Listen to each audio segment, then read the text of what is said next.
नवाज़ news में भली car आऊं संझा सैयद आऊं बिशारत सुमरो नज़र विझंदासीं ख़ासि ख़बरुनि ते।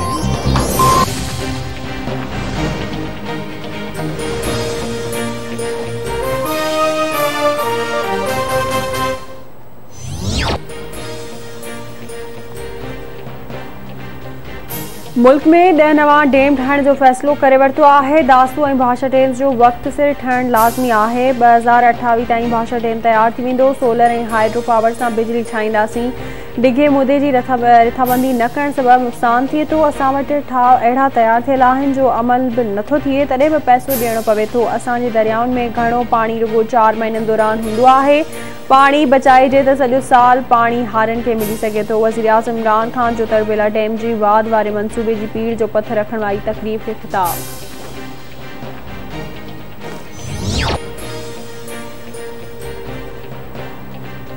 अमेरिका फ़ैसिलो करे छॾियो आहे त भारत इन जो स्ट्रेटेजिक पार्टनर आहे, इन करे पाकिस्तान सां मुख़्तलिफ़ रवैयो इख़्तियार कयो पियो वञे। अमेरिका जी नज़र में अफ़गानिस्तान में छॾियल 20 सालनि जो गंद साफ़ करण लाइ पाकिस्तानी वञी बचियो आहे। असां वाज़े करे चुका आहियूं त पाकिस्तान में अमेरिका खे को बि फ़ौजी अॾो न ॾिनो वेंदो। अफ़गान तकरार जो को बि फ़ौजी हल न आहे।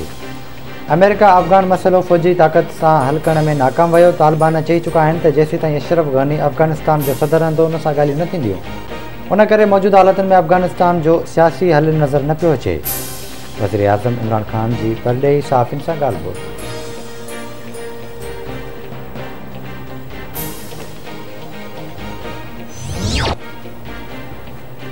धमकी, रिश्वत या इल्ज़ाम कुछ भी थिए, नैब खे पंहिंजो कमु करणो आहे। नैब जॾहिं प्ली बार्गिन कंदो आहे त कानून मुताबिक़ कंदो आहे। प्ली बार्गिन जी हतमी मंज़ूरी अदालत ॾींदी आहे। फ़ैसिलनि जो इख़्तियार नैब वटि नाहे। नैब पारां केस अदालत में दाख़िल करायो वेंदो आहे। तामीरी तनक़ीद थींदी त नैब खे फ़ाइदो थींदो। कंहिं रीजन में ज़बरदस्ती प्ली बार्गिन कराई वई त सज़ा लाइ तयारु रहो। नैब chairman justice retired Javed Iqbal जो लाहौर में तक़रीर ख़िताब।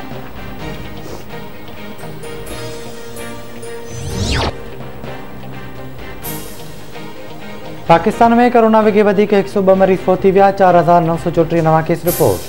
NCOC मूजिबि अटकल 3 महीननि खां पोइ हिकु ॾींहं में सभ खां वधीक फ़ौतगियूं थियूं आहिनि। 24 कलाकनि दौरान आकारी केसिस जी शरह 8.30% रही। फ़ौतुनि जो अंगु 24,187 थी वियो ऐं मजमूई केस 10,85,294 ताईं पहुची विया।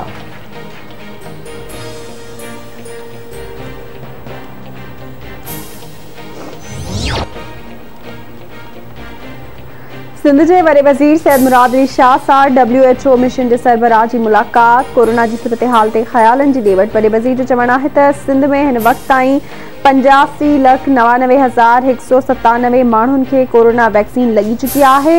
हुकूमत वैक्सीन ते ख़ासि ध्यानु ॾेई रही आहे। कोरोना सबबि टेली मेडिसिन जो कानून बि मंज़ूर करायो आहे।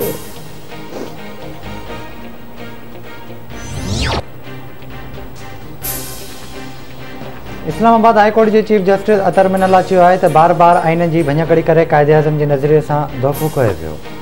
जुडिशल ब्रांच खे पाण खां पुछणु घुरिजे त छा रियासत शहरियुनि खे तकिड़ो ऐं सस्तो इंसाफ़ फ़राहम करण में कामयाब रही। इंसाफ़ जे निज़ाम ते अवाम जो अदम एतमाद जाबिर क़ुवतुनि खे मौक़िया फ़राहम कंदो आहे।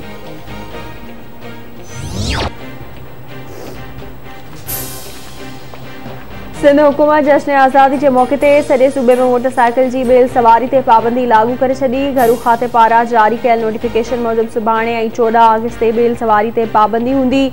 भनकड़ी कंदड़नि ख़िलाफ़ लाॻापियल SHO कलम 144 तहत कार्रवाई करण जी हिदायत।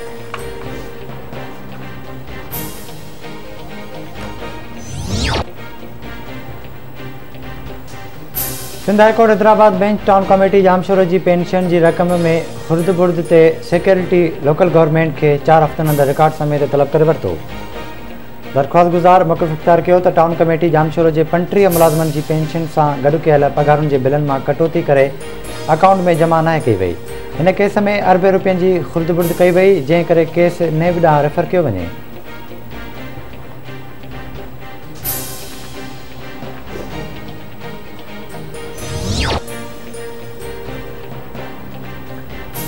खालाजी रेलवे कॉलोनी में अणजातल जवाबदारनि हथा पीरसन औरत क़त्ल मुस्मात हयात भट्टी खे अणजातल माण्हुनि तशद्दुद करण खां पोइ घुटा ॾेई क़त्ल कयो। क़त्ल थियल औरत जी पुट शाहिद भट्टी जो चवणु आहे त चोरी जे इरादे सां घर में दाख़िल थियल अणजातल चोरनि अमन खे क़त्ल कयो आहे। कातिलनि खे गिरफ़्तार करे इंसाफ़ फ़राहम कयो वञे।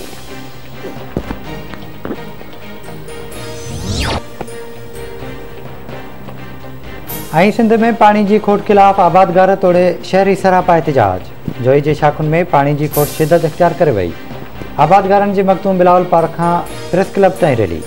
दादू जोई रोड ते धरणो भंय वियो।